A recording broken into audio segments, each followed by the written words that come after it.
É muito difícil, mas não impossível, né? Só quem passa sabe cada etapa, né?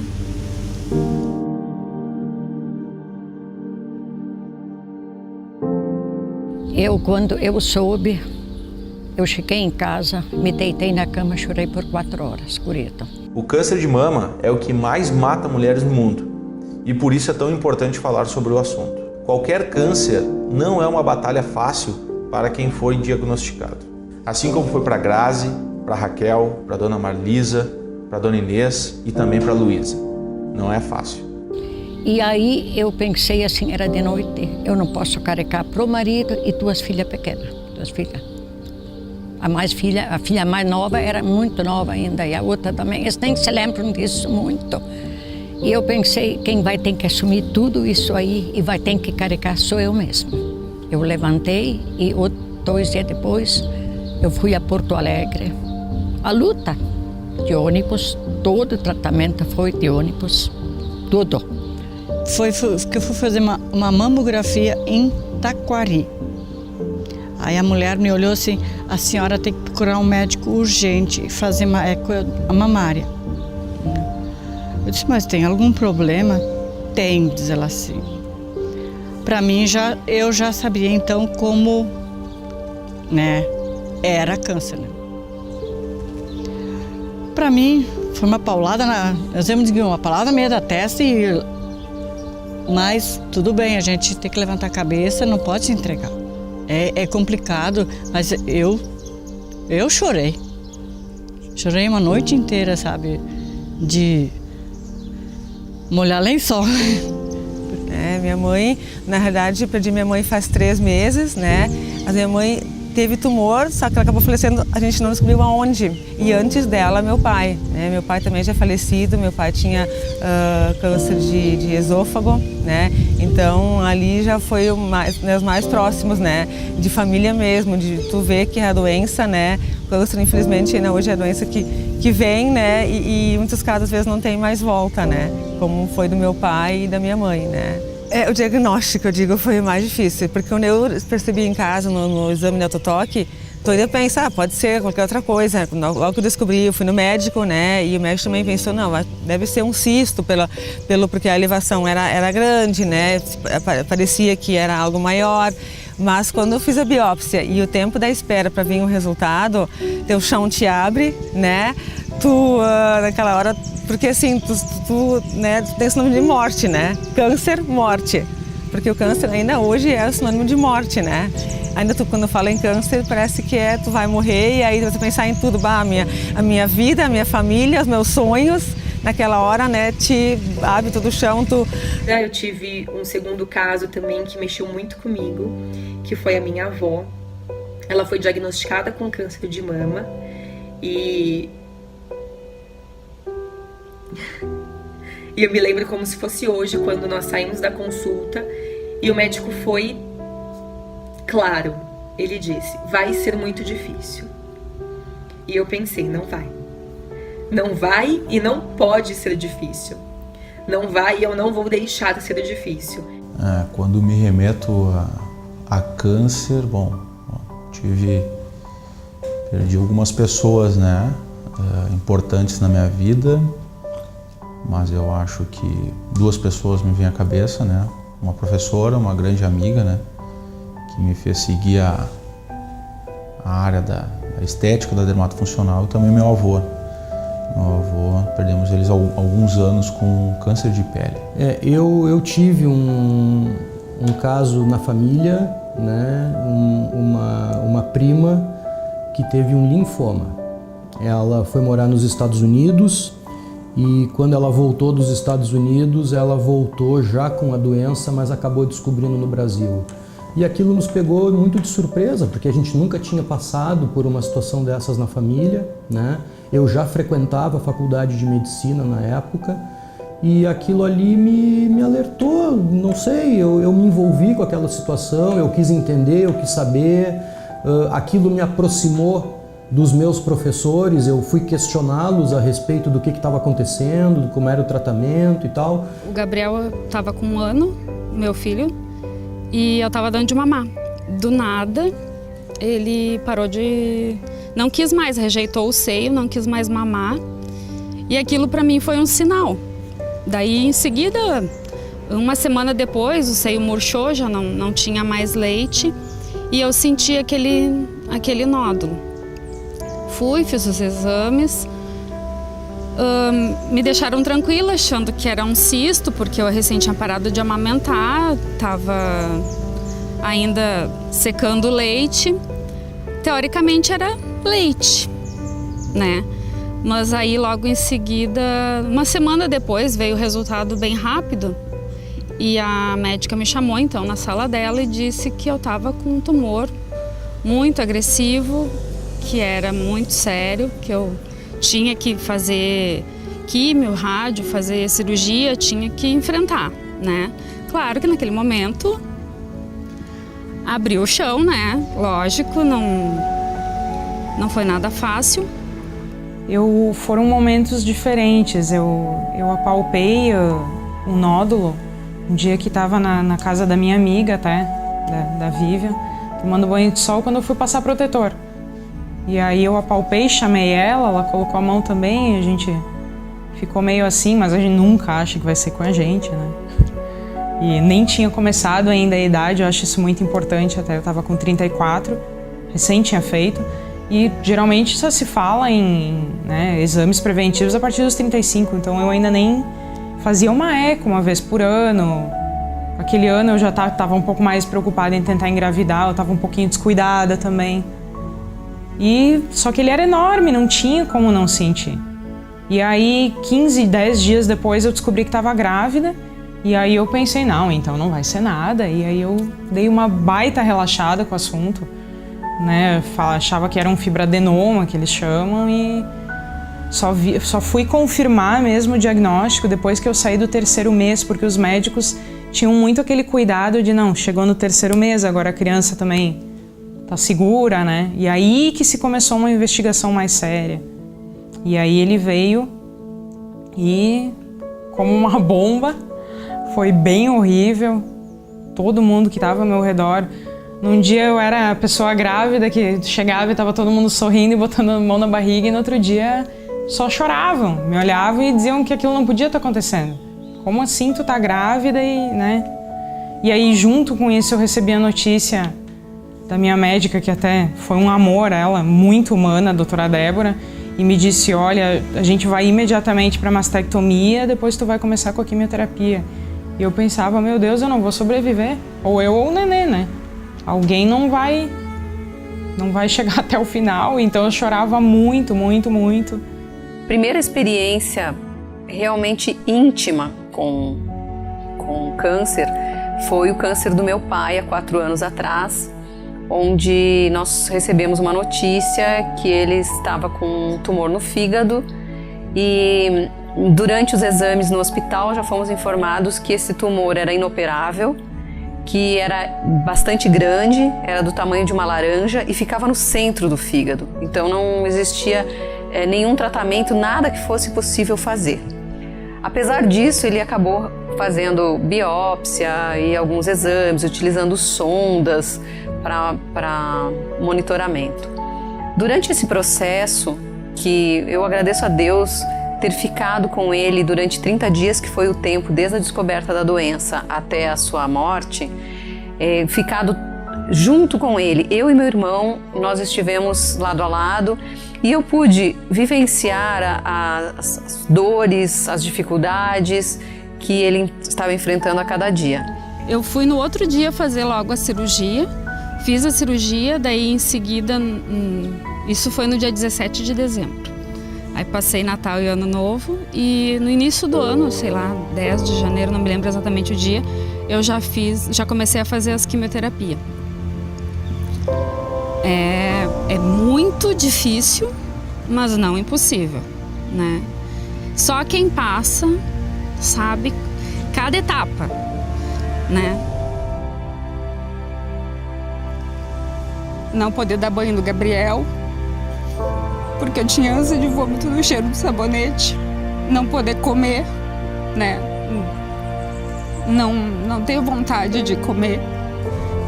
Estudos indicam que 92% das mulheres brasileiras afirmam abrir mão de praticar atividades importantes na vida quando se sentem insatisfeitas com a própria aparência. Muitas vezes a nossa cultura considera a valorização apenas das características físicas das mulheres. E quando algo atinge exatamente esse ponto, as mulheres passam a se sentir menos mulheres. Eu já estava me sentindo feia por estar mutilado, no caso, já tinha feito a cirurgia, né? Já estava me sentindo ruim, daí começa a fase de perder teu cabelo, perder... Tu tenta mostrar que tu tá linda, tu tem que enfrentar tudo aquilo, mas a sociedade também, quando vê uma mulher com um lenço na cabeça ou sem cabelo, só quem sabe, só quem passou sabe. Aquela frase típica, ai, não dá bola, cabelo cresce. Só que a gente que perdeu sabe o quanto é ruim, o quanto é difícil e o quanto aquilo te deixa sem nenhuma autoestima. Tu fica te sentindo horrível, tu tá debilitada, tu tem um monte de coisa para enfrentar.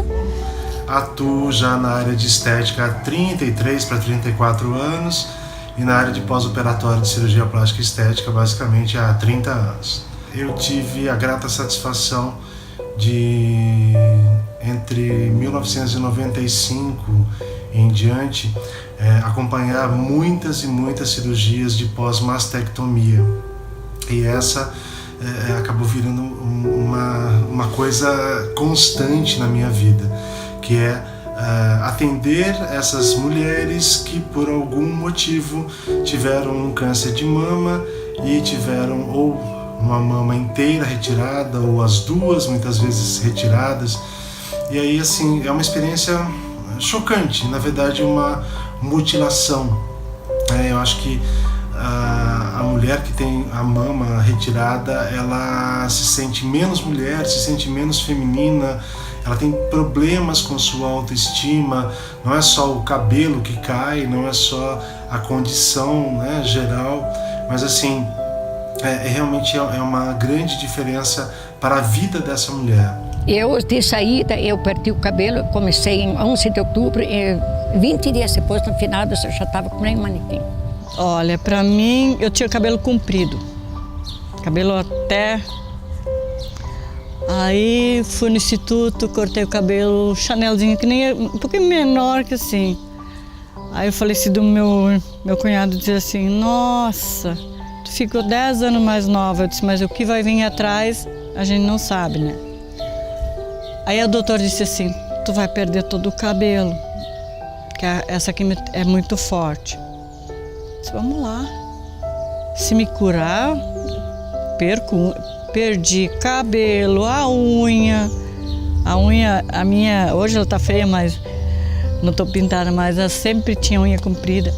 Era a minha vaidade que eu perdi, as minhas unhas. Eu não tinha mais unha. O cabelo eu andava carequinha, mas as unhas eu escondia a mão, de vergonha. Eu sempre fui uma pessoa, me considero muito vaidosa, sempre gostei de cuidar de mim. Então, logo, a primeira coisa, quimioterapia, perder cabelo. E realmente foi logo depois da primeira aplicação, antes de fazer a segunda, já comecei a perder cabelo, então foi muito rápido. E também foi bem impactante, sempre gostei muito do meu cabelo, sou ruiva, né, bem, e meu cabelo era minha referência, né, então tive que raspar o cabelo e tirar foi bem difícil, e o corpo começou a mudar bastante, né, a pele começa a secar, eu comecei a ter retenção de líquido, perde cabelo, começa a perder sobrancelha, né? Então, tudo isso também é bastante difícil conseguir levar a tua autoestima, né? Então, mas, né, eu sempre, vamos lá, né? Me adaptei depois aos lenços, né? As atividades são inúmeras, né? Quando a gente pensa em câncer de mama, né? Uma paciente que foi submetida, principalmente a uma mastectomia radical, né? Ela já assume uma postura inadequada, né? Então quem trabalha com fisioterapia sabe disso. É uma paciente que chega no pós-operatório com um sentido todo de retração de corpo, de fechar o corpo para que as pessoas não vejam, né, que foi retirada a mama. Isso leva a desordens posturais, né, biomecânicas, por consequência, e também de quadro álgico. Nós temos um trabalho, eu orientei um trabalho na universidade que nós pegamos pacientes pós-mastectomizadas, avaliamos postura e verificamos o quadro álgico e também pontos gatilho na região de ombro e trapézio. Esses pacientes estavam repletos, né, por conta da questão psicológica, né, de se fechar o corpo em relação àquilo e também uma postura antálgica adaptada. Então tem muita coisa para se falar, sem falar do edema, né? O edema ele comprime as terminações nervosas e também leva à dor. Então, um conjunto de sinais e sintomas que um profissional aí que trabalha reabilitando o câncer de mama, ele tem que estar atento. E eu me lembro que quando eu vi ela sem a mama, para mim foi muito difícil. Muito difícil, porque você não deseja isso para ninguém, né? Muito menos para sua avó.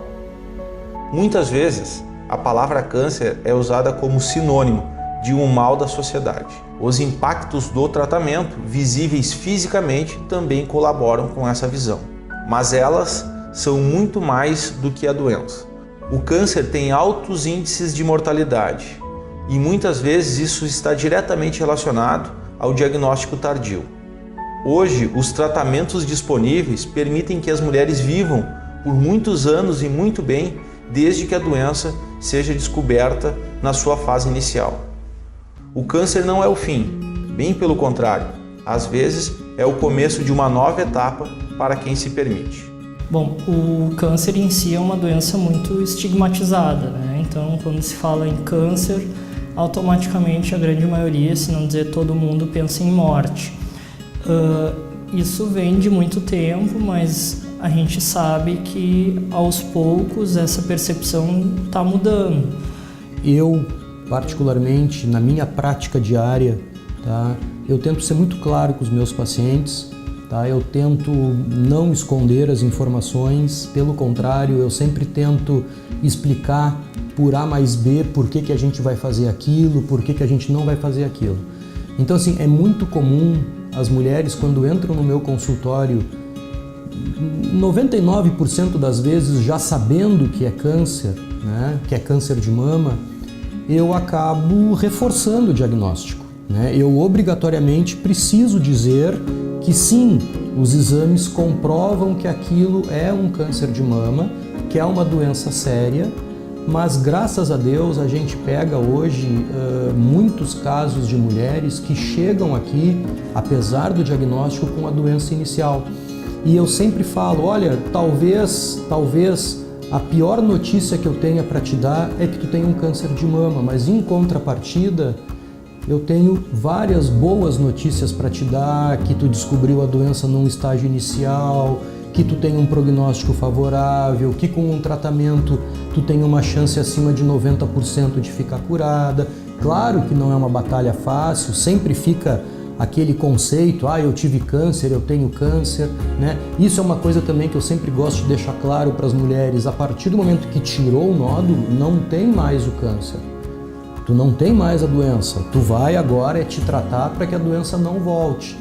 Então é muito engraçado porque elas entram chorando e muitas vezes saem rindo. O câncer de mama não afeta só a paciente, mas todos à sua volta. Durante o tratamento, a mulher vivencia conflitos em tudo que está relacionado com os significados atribuídos à mama. Estudos provam que o maior envolvimento da família com o paciente reflete no enfrentamento positivo da doença e na superação dos estigmas causados pela cirurgia de mama. O apoio da família acho que é tudo, né? Tudo. Naqueles primeiros dias eu nunca queria ficar sozinha, estava bem assustada. Então se revezavam, davam um jeito. E foi muito importante. Um mês depois do diagnóstico eu já estava fazendo a mastectomia. Então nesse período eu estava com 20 semanas de gestação. Eu me lembro do meu marido, nossa, estava entrando na sala de parto, ele se agarrava na barriga e dizia, filho, pelo amor de Deus, cuida da mãe. E a gente acha que ele ouvia tudo, porque a cirurgia foi, graças a Deus, um sucesso, não tinha saído dessa região, não foi para axila. Ele se manteve super comportado, não deu nenhuma contração, foi tudo, deu muito certo. Meu marido, ele deixava de trabalhar, ia junto comigo fazer essa quimioterapia, ficava lá a manhã inteira lá, ficava às vezes 3, 4 horas sentado lá fazendo, né? Ele sempre me apoiou, ele disse, não, mulher, tu vai conseguir, conseguir, nada importa se tu não tem mais cabelo, se não tem unha, tu tem que ter a tua vontade de viver. E a família toda, a minha sogra com 92 anos hoje, ela sempre diz assim, que batalha que tu teve, mas tu tá aí. Não, minha família sempre me apoiou, desde o início, meu marido principalmente, né, quando eu fui rapar meu cabelo, ele também foi raspar o cabelo dele, né, pra não ficar, né, até por causa da minha filha, né, porque quando eu cheguei em casa sem cabelo, e aí ele também raspou o cabelo, né, para dizer, o pai também raspou, né, então, né, sempre me apoiou bastante. Minha família, por mais que minha mãe também estava bem doente, né, e a minha mãe sofreu muito com isso também, mas sempre me apoiaram, sempre, minha mãe, meu irmão, minha tia, e minha sobrinha, assim, né, todo mundo sempre. Eu tive apoio muito grande da minha família, né.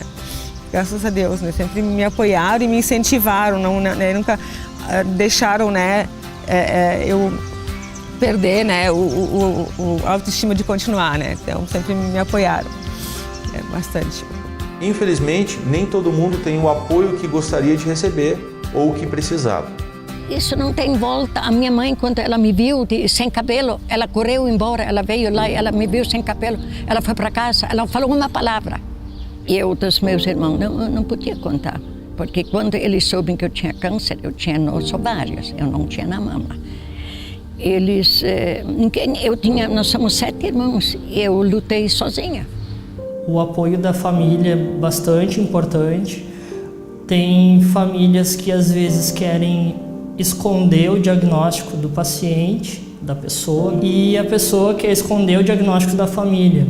Isso acaba gerando um sofrimento muito maior, porque a família sofre calada ali, escondida, e a pessoa que está com a doença sofre por não ter com quem compartilhar. Ter fé, apoio da família, e não só da família, amigos, toda a rede dessa pessoa contribuem bastante para que ela passe nessa parte da vida de uma maneira mais tranquila, né? Menos traumática.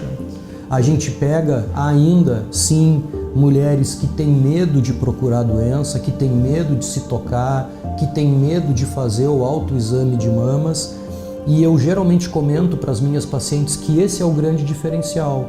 As mulheres que não têm medo, que vão no médico, que fazem os exames de rastreamento, que se tocam durante o banho ou quando estão se arrumando, enfim, no melhor momento do dia delas, geralmente essas mulheres descobrem o câncer no seu estágio mais inicial, que é quando a gente consegue curar a doença. Uma coisa importante é que a gente também tem que entender e deixar muito claro o que é prevenção e o que é diagnóstico precoce.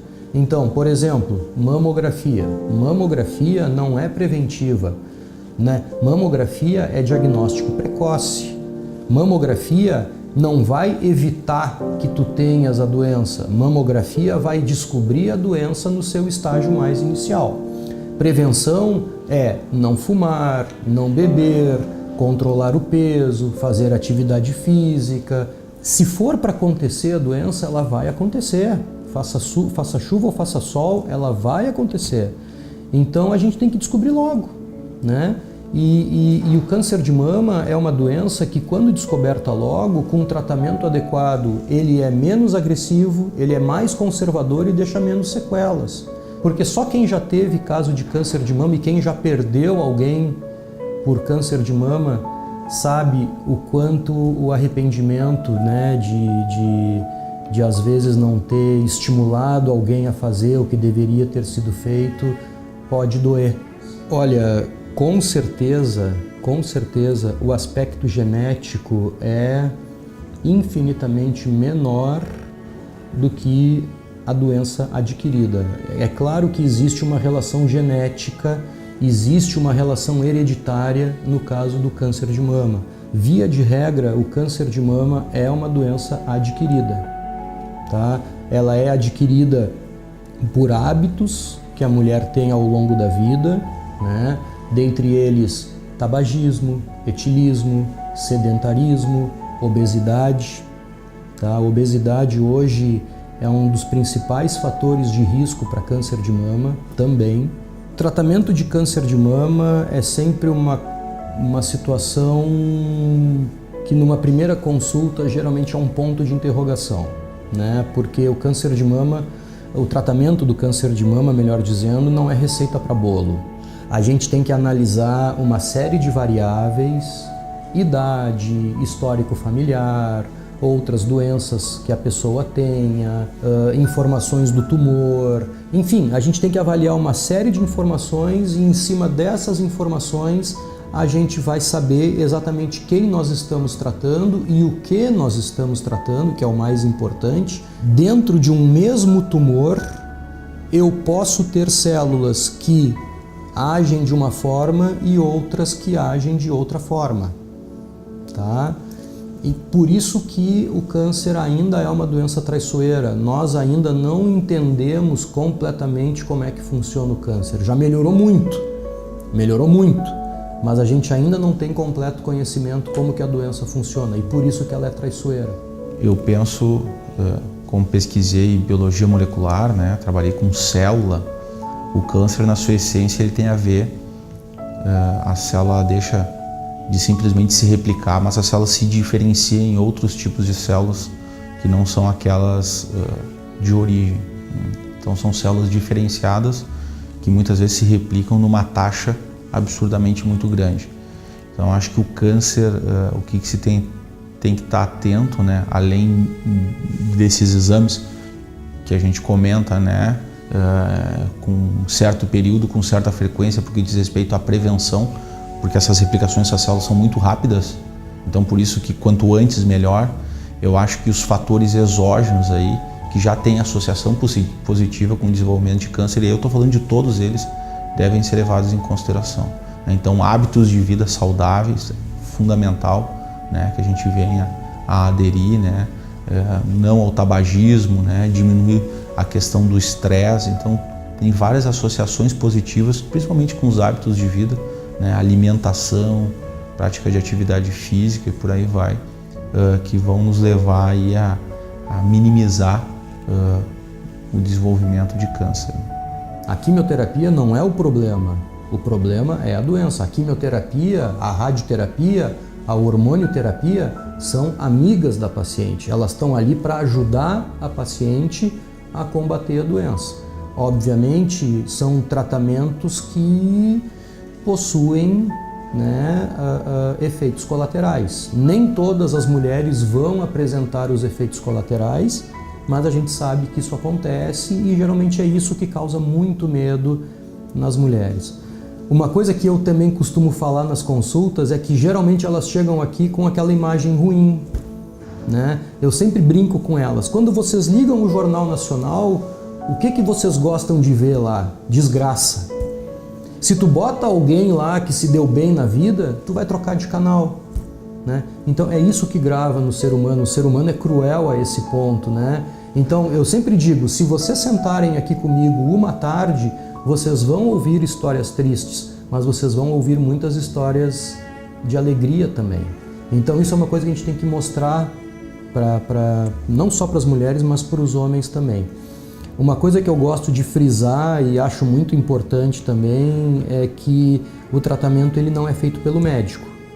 O médico indica o tratamento, o paciente faz e a família dá o suporte. Então nós temos um tripé e em cima desse tripé eu tenho o tratamento. Onde uma dessas pernas quebrar, o tripé cai e o tratamento vai por água abaixo. Então, sempre que me agradecem, muito obrigado, tu me salvou. Eu disse, não, eu não te salvei. Nós te salvamos, porque se não fosse tu a vir aqui fazer teu tratamento, tu não estava bem como tu está hoje. Se não fosse a tua família te dar o apoio, tu não tinha vindo todas as vezes aqui fazer a químio. Se não fosse eu a te indicar o tratamento correto, a gente não teria tido o sucesso que a gente teve.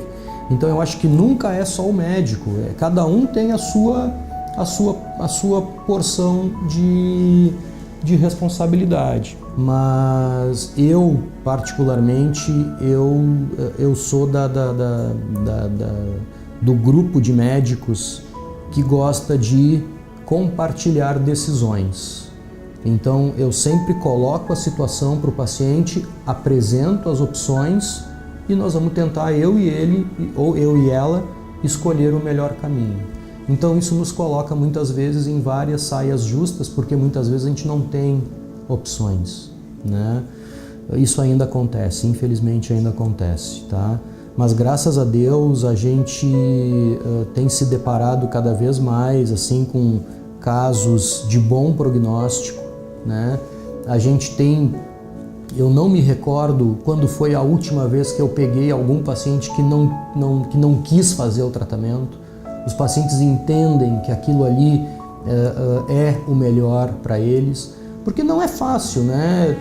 E eu também me coloco nessa posição, né? Eu, como médico, eu tenho que transparecer para o meu paciente confiança, né? Porque, ele está vindo aqui me colocando à disposição o bem maior da vida dele, que é a saúde, né? Se eu destratar o paciente, se eu mostrar claro, insegurança a gente pode mostrar, né? Mas tu tem que pelo menos mostrar que tu tá ali para caminhar junto com ele, seja independente do caminho que for, né?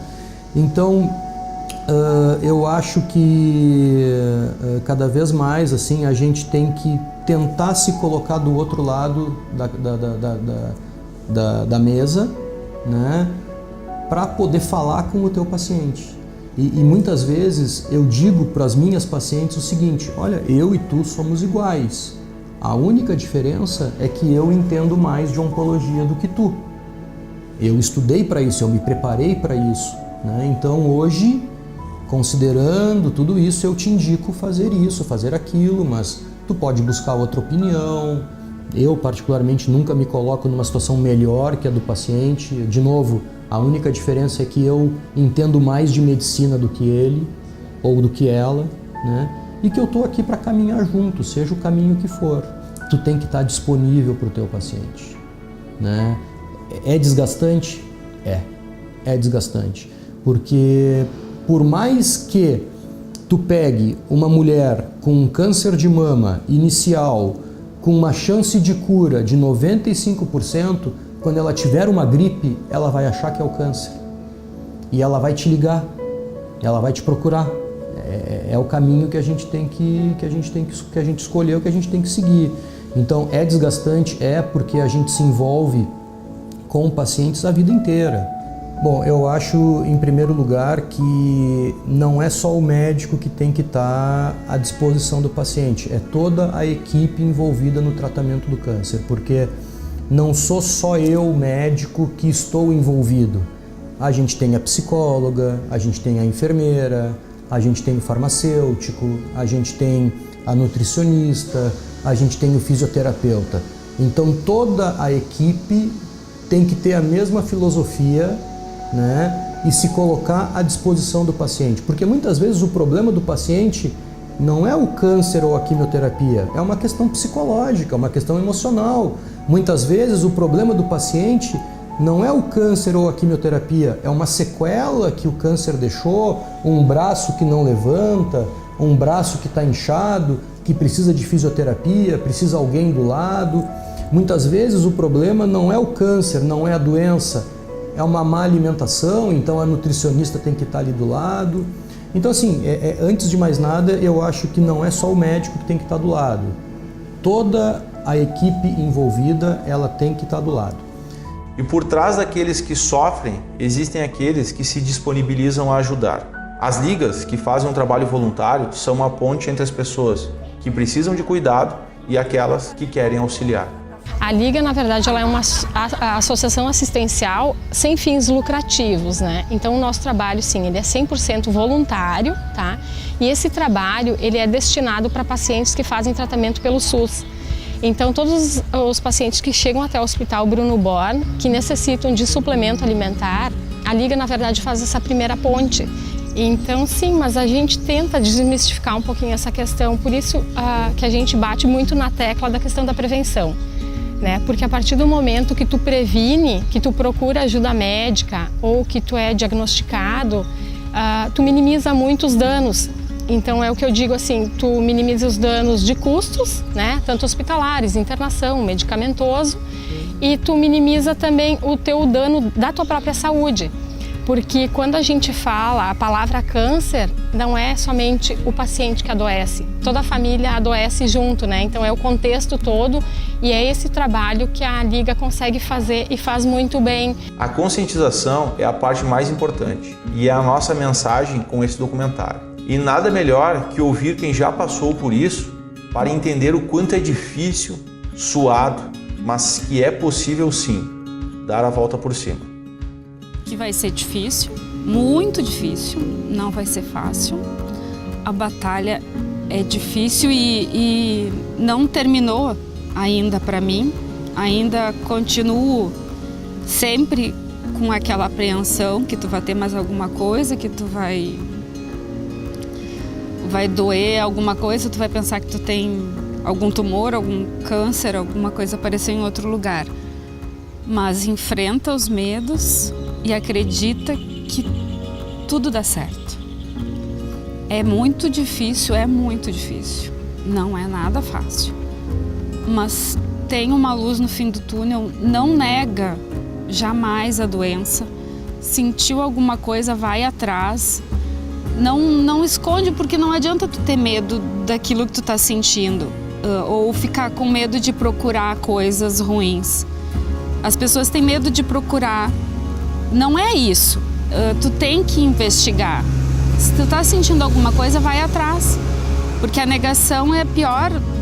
Quando tu descobrir, pode ser tarde demais. E é tão mais fácil se tu vai atrás rápido. Eu gostaria de dizer que sempre façam os exames, que nunca deixem, não só de mama, qualquer mulher, de toda a parte, que não só a mama que a gente pode ter câncer, mas que nunca deixa isso de lado e que não tem vergonha naquilo.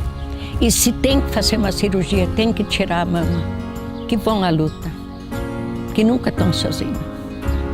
Então, se é para fazer tudo de novo, vou fazer. Quero viver, tô com 58, quero chegar no 100. Olha, meu marido foi um anjo, meu filho também.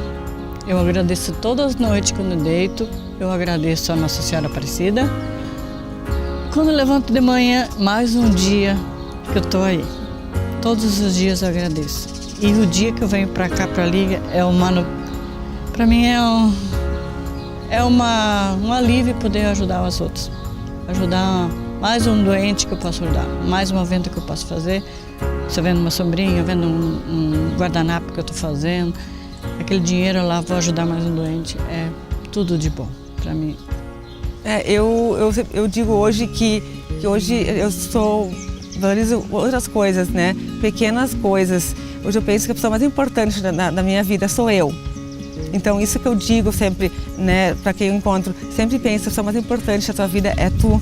Porque se eu não estiver bem, eu não vou conseguir cuidar da minha filha, não vou conseguir dar atenção para minha família. Então a pessoa mais importante tem que ser nós mesmos.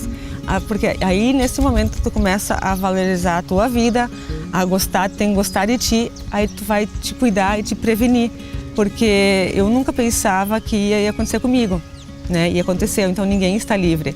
Então acho que qualquer pessoa, independente se tem alguma doença ou não, ela tem que sempre pensar a pessoa mais importante da vida dela tem que ser ela mesma. E se tu tem um sonho, um objetivo, se tu não está bem, tu não vai conseguir nada, né? Se tu não está bem, então a minha vida mudou 360 graus de um ano para cá, né? E hoje eu dou mais valor à qualidade de vida, né? Então tem que sim. Eu gosto de voltar ao meu trabalho, quero seguir a minha vida profissional, mas também o lado da minha qualidade de vida, né? Pensar em mim, né? Em me cuidar. E logo que eu subi com um médico oncologista. Eu acabei comentando disso com ele e ele falou: se todas as pessoas conseguissem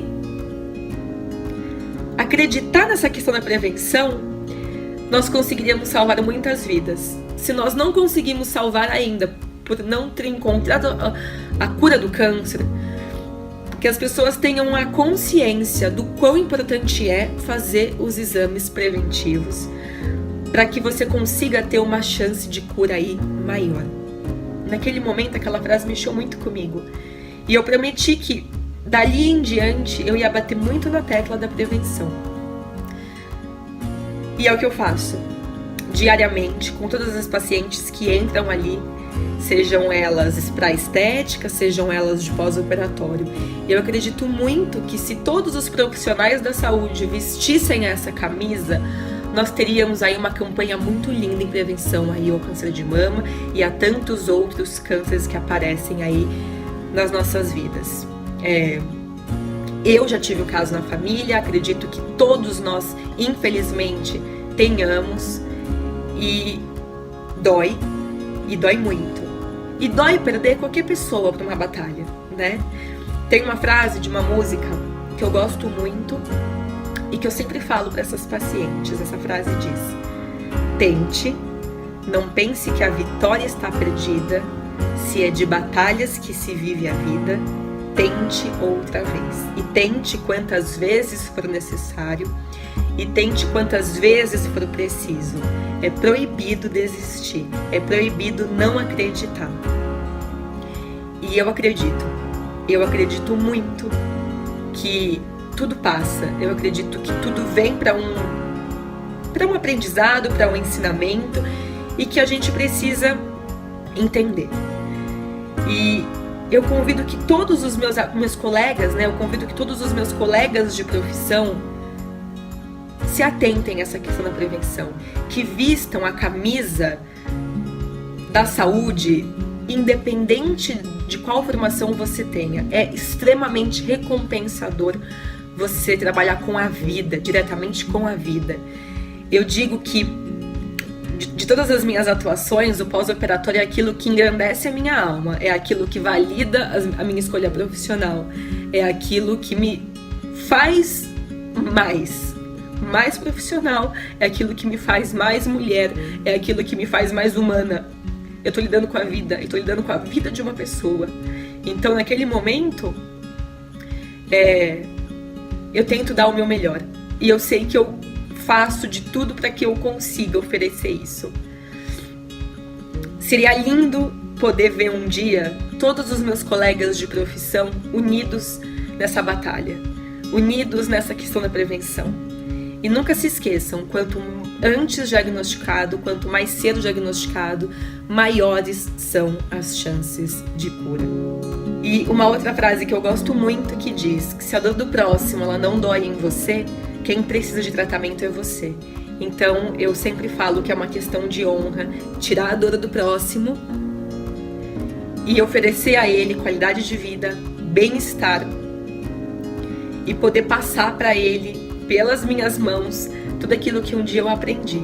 Porque teoria sem alma não vale a pena, né? Praticar sem amor não vale a pena.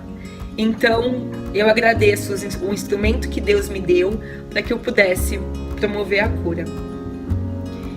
Então, eu acredito muito nessa questão da prevenção, na regularidade dos exames, na ida ao seu médico de forma anual, semestral, como for passado para cada uma, e que todos os profissionais enxerguem isso como uma questão de saúde, como uma questão pública, né? Todos nós precisamos nos conscientizar e conscientizar o próximo de que a prevenção é a chave do sucesso de qualquer tratamento.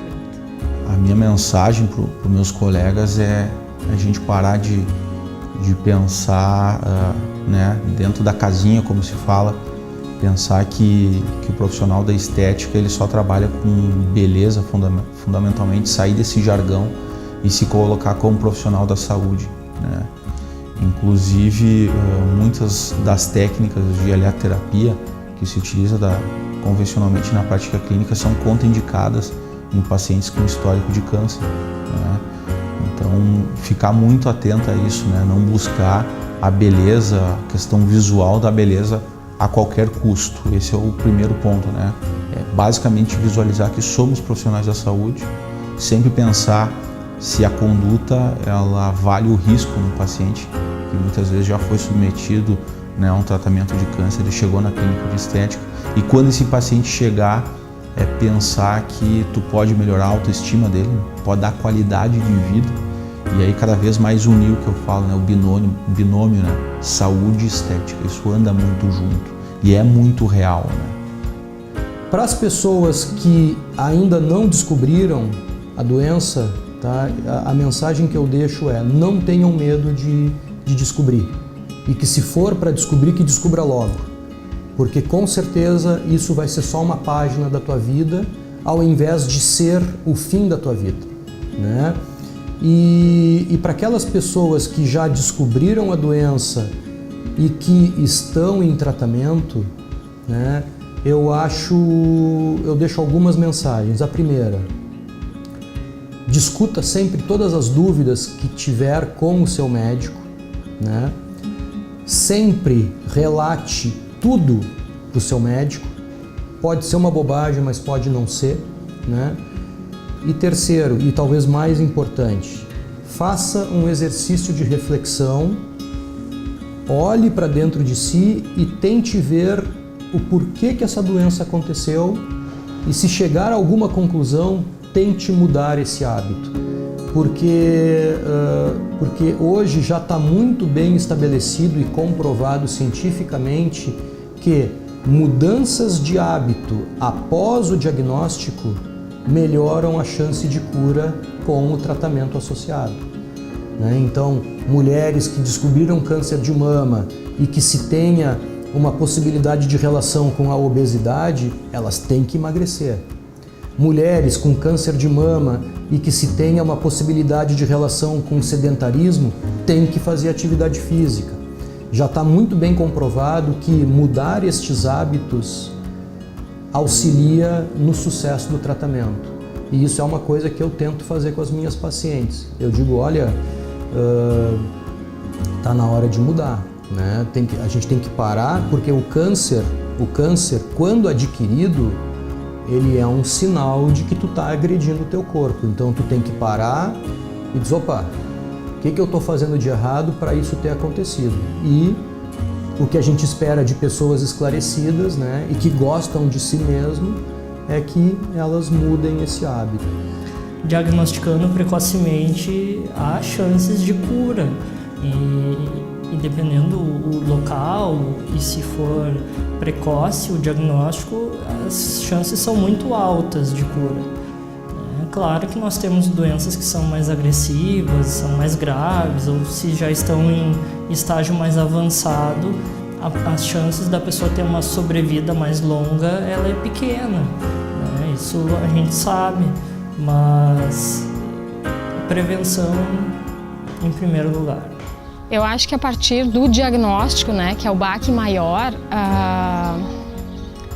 é enfrentar, todo dia é um dia, tá? Não querer passar alguns obstáculos, sim.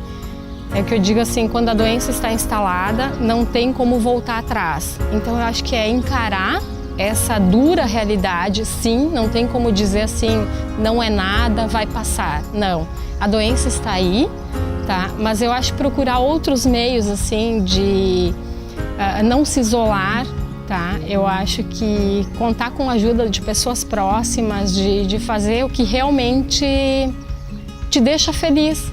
Eu acho que quanto mais cedo começar a prevenção, a gente passa a vida inteira ouvindo, não, começa, né? Até tem cartazes no hospital que eu até xinguei um dia lá, disse, ó, tem que trocar isso aí. A partir dos 35, até a partir dos 40. E não é mais assim, cada vez a gente vê surgir pacientes mais jovens, conheço mais grávidas, então que se informe o histórico familiar ali, ou não, que já comece fazendo, acho que é uma coisa assim, ó, que só vai agregar coisas boas. Porque se chega a aparecer um nódulo maligno com o tempo, quanto antes, olha, é muito mais fácil o tratamento. Muito mais fácil. Acho que primeiro Deus, né? O meu filho, eu acho que não tem um dia que eu não olho para ele, não encho os olhos de lágrimas, assim, e penso, meu Deus, ele tá aqui, eu também. Um agradecimento, assim, infinito. Meu marido, nem se fala.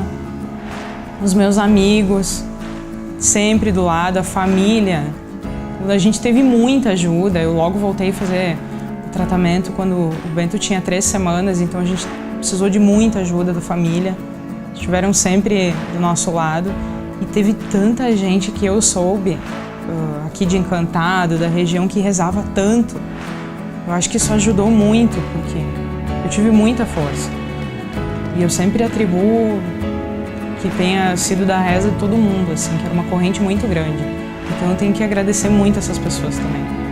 Eu gostaria, como profissional, como pessoa, como mulher, pedir encarecidamente que toda mulher possa passar por exames, que toda mulher possa se autoexaminar e não permitir que os seus diagnósticos sejam tardios. Tá? Então fica aqui a minha mensagem, o meu recado, que os profissionais de estética incentivem os seus clientes, incentivem as suas pacientes a fazerem autoexame, a procurarem um ginecologista, a fazerem os exames de rotina. Prestem atenção no seu corpo, prestem atenção durante o banho, né, ao se tocarem suavemente. É muito fácil de conseguir constatar se tem alguma irregularidade na sua mama também, se você tem alguma sensação estranha ou não. A maior parte dos cânceres são silenciosos, mas o câncer de mama, num exame simples, numa rotina simples de apalpação, é tranquilo tentar identificar se tem alguma região um pouco mais rígida ou não. E aí procure seu profissional de saúde, procure seu médico, procure orientação, não deixe para depois. Infelizmente, a maior parte dos cânceres são diagnosticados tardiamente, porque as mulheres demoram muito para procurar seu médico, para buscar ajuda, e aí às vezes isso acaba sendo tarde demais. Então aqui eu quero deixar meu abraço, minha solidariedade a todas as mulheres, a todas as pessoas que já tiveram câncer, e quero motivar cada um de vocês que está me assistindo nesse momento para que ajude uma pessoa ao seu lado a não ter um câncer de mama.